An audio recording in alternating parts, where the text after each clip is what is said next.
Hello viewers, I am the biology teacher for the JAMB class. The purpose of this class is just to intimate you, and you should be very much acquainted with the biology questions on the past questions that JAMB has coordinated in the past. And you are going to be given 50 questions, of which you are going to answer in less than 1 hour, because you have just 3 hours for 4 papers. So that tells you that the 200 questions you are answering it for just 180 minutes. That means you have less than 1 minute for each of your questions.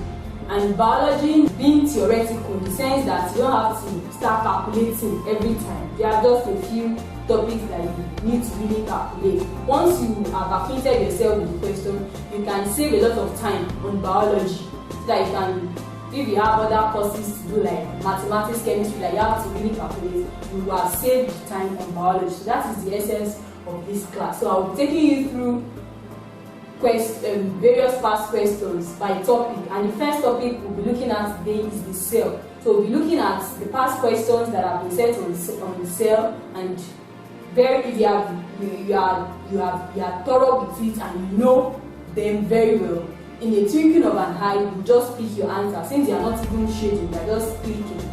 So let's continue the class. So I told you that the first topic is the cell, and the first question we'll be considering. And under this topic, one crucial thing is that you should know your cell. The plant cell, the animal cell, you know it, the diagrams. You know the diagrams very well. You should be able to identify each of the organelles in the diagram. You should be able to label it when it does wake up like this, without even opening your eyes. You should be able to draw a plant cell, draw an animal cell, and label it, because almost every year, virtually every year, you have like 3, 4, 5 questions on it, and you know what that means. So once you just can grab that, you know this is it, and you know the function, you'll be able to answer questions on the cell. And the first question here, we have use the diagram below to answer these questions. You can see the diagram of the animal cell.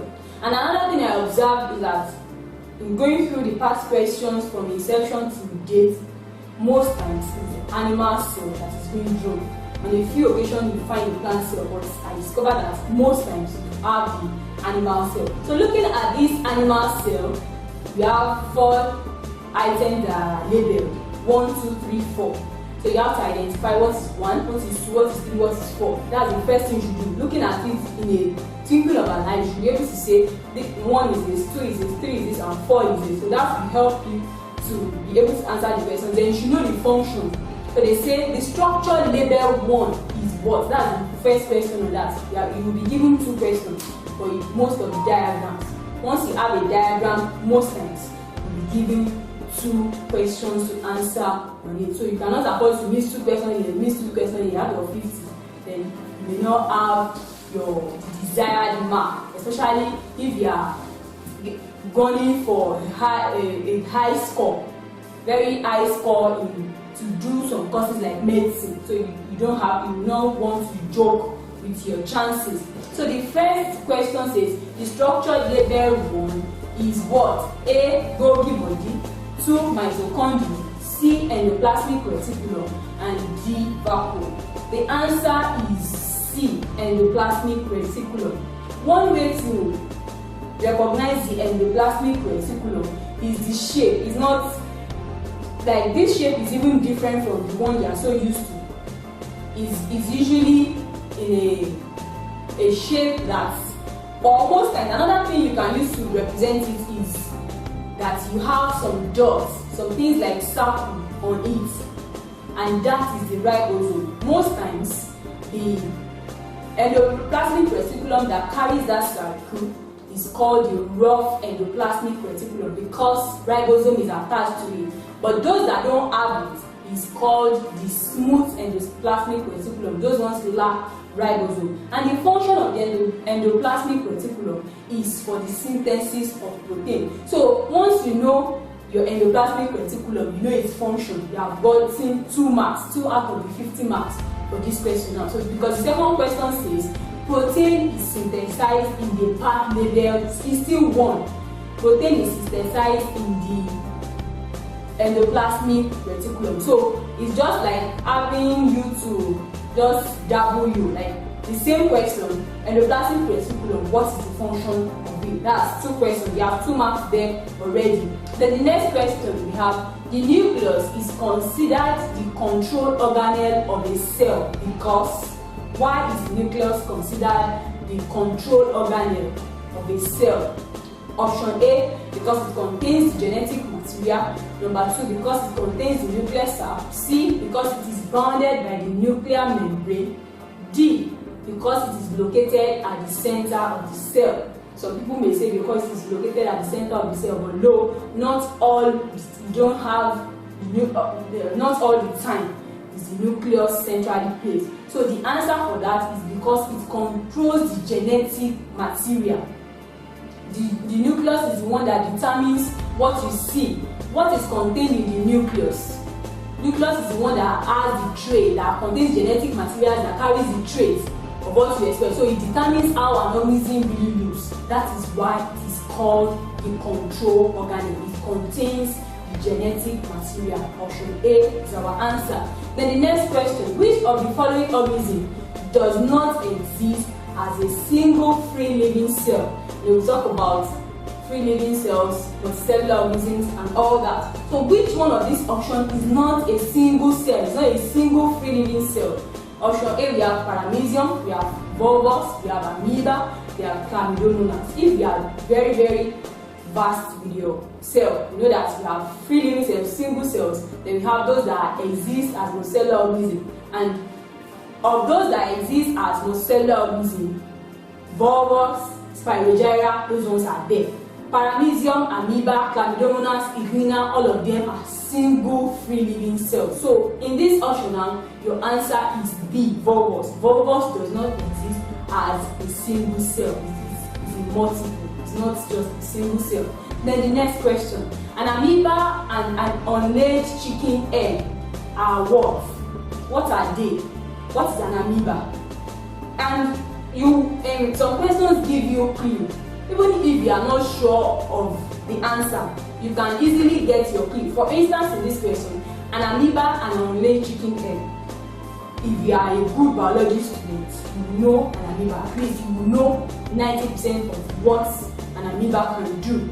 But you may not even know about an unlaid chicken. But because they are put them together, so it tells you that the characteristics of an amoeba is the same characteristics of an unlaid chicken egg. And an amoeba is a single cell. We have the options here: animal tissue, organelles, single cell, organism. An amoeba is not a tissue, it's not an organelle, it's not an organism, it's a single cell. So that gives you the answer. That's how to answer your question. The next one. The animals that moves by the means of flagella include, we have chlamydomonas and igrina, B, planaria and amoeba, C, amoeba and hydra, D, paramecium and planaria. We are talking about the locomotory organ here. And looking at our organisms, at least once you did in your SS1 class, you have you've learned the locomotory organs in various organisms. And you know that in amoeba, for example, amoeba's locomotory organ is pseudopodia. So any option that has amoeba is out already here. So option C is out. Amoeba and hydra, that is not there. Then another thing is that, okay, which you try to look at it, which ones have flagella? Your paramecium has flagella, chlamydomonas has flagella, then igrina has flagella. But here you have chlamydomonas, you have igrina. So looking at this, the option here is A, chlamydomonas and igrina. So that is the answer. Then the next question. The structures found only in plant cells are what? So that's what I said earlier. To get correct answers from this topic, you have to learn your plants and animal cells in and out. So you know you'll be able to answer the question no matter how well coined the questions may be. The structures found only in plant cells are what? A. Cell membrane and cytoplasm. B. Chromatin and nucleus. C. Cell wall and chloroplast. And D. Cell membrane and lysosome. The answer is C. Cell wall and chloroplast, because it is only in plant cells that you find cell wall. Animal cells don't have cell wall and they don't have chloroplast. The next question, we have another diagram here, and we should use this diagram to answer this question. That's the diagram of a spirogyra. And we have 4 items labeled. There we have 1, 2, 3, 4. The first thing when you see a diagram is to be able to identify the part labeled. That's the first way to get your question. And the item labeled 1 here is the cell wall. The second one is cytoplasm. The third is the nucleus. The fourth is the pyrenome. So the first question says, food is stored in the structure labeled what? Labeled 3, labeled 4, labeled 1, labeled 2. The answer is 4. Food is labeled in the structure labeled 4. That's a pyrenome. Then the next question, the structures that are common to both plant and animal cells are labeled what? Like we did in the other question, that the ones that are just for plant cells, but here for both plant and animal cells. And we have option A, 2 and 3, option B, 3 and 4, option C, 4 and 1, option D, 1 and 2. The answer is A, 2 and 3, and that is cytoplasm and nucleus. Both plant and animal cells have cytoplasm and nucleus. So you find both of them in plants and